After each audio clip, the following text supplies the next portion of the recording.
All right, let's do another example problem here, another example force table.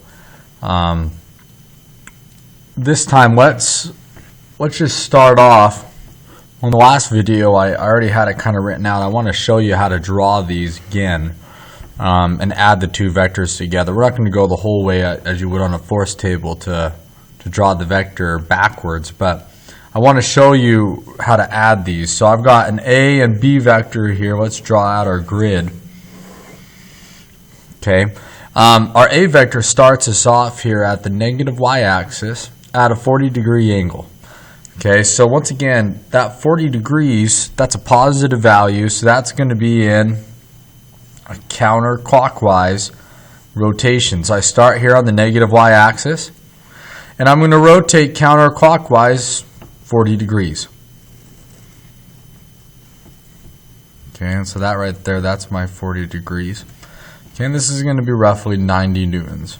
Okay, and then I'm going to start my positive x-axis for my B vector here, and I'm going to go 30 degrees in a positive rotation, just counterclockwise. 30 degrees at 60 newtons. Okay. Now at this one, we have to label our vectors. Okay, we're going to make them. We need to find our x and y components, right? That's our goal here. So if I've got my A and B vectors, I'm going to drop in the x and y components, aka their coordinates. Okay, and so in this case, we're going to make our triangles, and we got to label these correctly. Now, once again, this side here, let's start with vector A. This side, that's my horizontal side. Okay, the horizontal side is always my x side, which makes this side over here my y.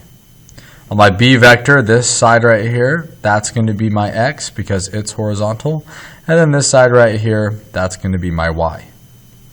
So if I do sine of 40 degrees and cosine of 40 degrees, and I'll look at that and I say, okay, well, I've got sine of 40. That's going to be opposite over my hypotenuse. If this is my right angle right there, that's my hypotenuse length. Okay, so that's going to be x divided by 90. And then my cosine of 40 is adjacent over hypotenuse, and so that's going to be y over 90. Notice with this that my x component goes with my sine this time. Okay, a lot of people, they just assume that x goes with cosine. It's not the case. Okay, so we can drop this in here. We can go 90 sine 40 and then 90 cosine 40. Now notice, sorry that's so blurry.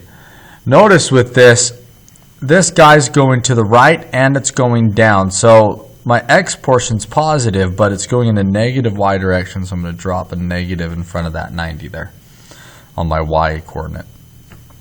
Now when I'm working with B here, I'm going to do the same thing. Sine of 30 degrees, cosine of 30 degrees. Okay. Sine is going to be opposite over hypotenuse. That's going to be y over 60. And then cosine is adjacent over hypotenuse, x over 60.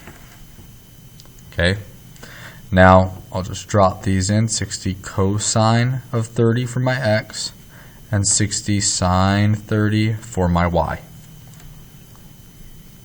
Okay, notice here my x goes with the cosine. So in this case, my sine and cosines, they're interchangeable depending on how I've drawn my vector. Okay, so I want my C vector now. My C vector, that's that resultant vector. That's what we're looking for. We're looking for the addition. So I found my x's and I found my y's, and I'm just going to add them together now. So we take our calculator here. Okay, and we're going to just show you, make sure when you click on this that you're in degrees. Okay, and I'm going to go 90 sine 40. Now make sure when you do this that you close that parentheses right there. If you don't do that, then the next things you type in will be part of that sine angle. And you don't want that. 60 cosine 30. We get 109.8.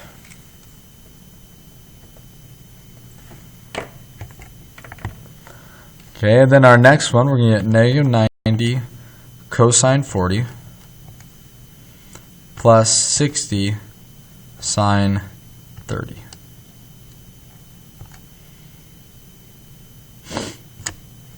Negative 38.94.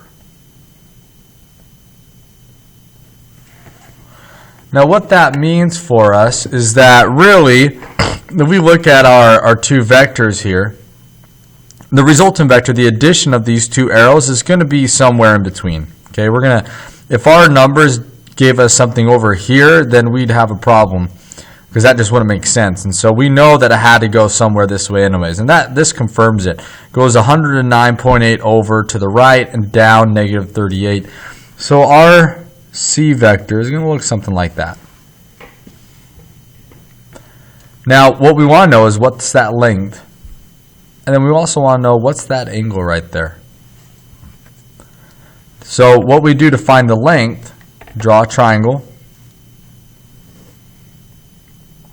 and then label our sides.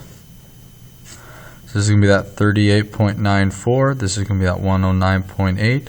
There's my angle there.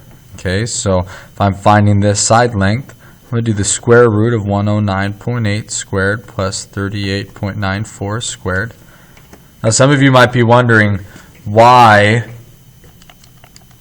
I've left off the negative on the 38.94.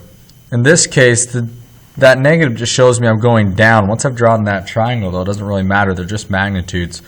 And so that's just kind of up to you and your teacher how you want to approach that. This value is going to come out at 116.5. Okay, and that'll be in newtons. And that should make sense. It needs to be bigger than both of these individual side lengths. Okay, so that's one answer. Now we also need to solve for this angle here. Okay, now we're going to base that off our x-axis. This, in essence, that's our x-axis on this graph. Okay, and so we're going to go do the inverse tangent of 38.94 divided by 109.8.